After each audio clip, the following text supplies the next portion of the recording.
was the reason for it being such a wonderful place for a child to grow up in, really, because there was plenty of love and affection and giving and so on left over for them.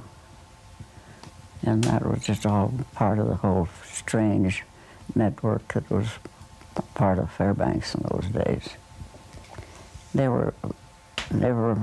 Some of them were just proud of being different than the rest of the whole world. And he came in the door and said, "Today I met the man Mardy ought to marry." And it happened to be this nice little Episcopal church at Anvik on the Kobuk. So we were married at 4 o'clock in the morning at Anvik in the mission church. We had to say goodbye to Mother and Elizabeth, my bridesmaid, and they had not nearly as many ducks, geese, and valuable scientific specimens. They weren't as numerous as somebody had in the biological survey. See, by that time, Otis was working for the biological survey, so there was a regular rhythm to our existence. But sometimes we had to perform opposite to the written word. Well, the old Crow River is an easy river, just hardly any current in it, so it was easy enough to camp along, set up a tent every night, and Jess had his own tent. But he had a nice tenor voice, and at that time I had more voice than I have now. I guess anyway, singing had always been a big part of my life. So that was that summer. Jess would be polling with a polling stick, was a regular thing, and singing, and I'd be singing along, sitting right behind him on a bench. And mosquitoes, well, that's undescribable.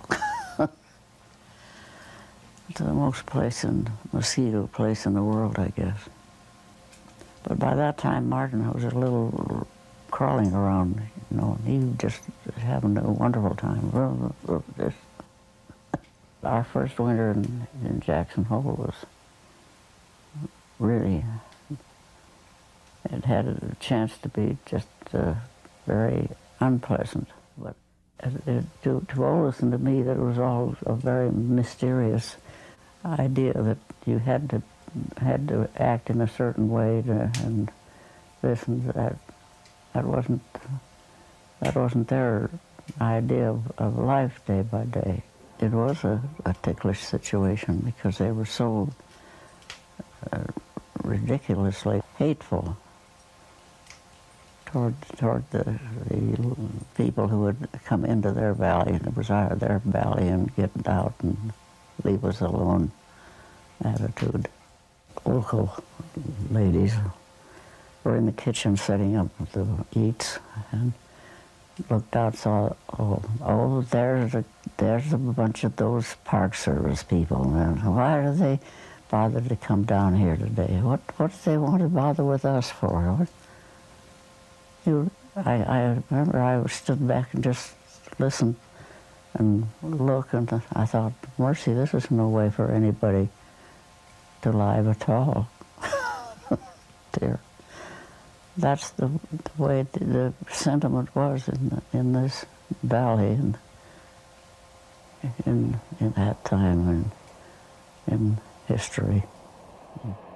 Cute little Norwegian mother, and she just loved being out in the hills and in the everything, living in a tent and all of the things that she took as part of the fun of being out in the wilderness with her son, who, oh goodness, she was here the last 10 years of her life before she passed away. you get so you do follow in a rhythm, and kind of every summer you're doing something a little different, and of course here in Jackson Hole the thing was that you watched the animals, and all the animals and some more animals, and they would go, so we would set up camp. We liked the camp on Whetstone Creek and see this and that, and yeah, all right.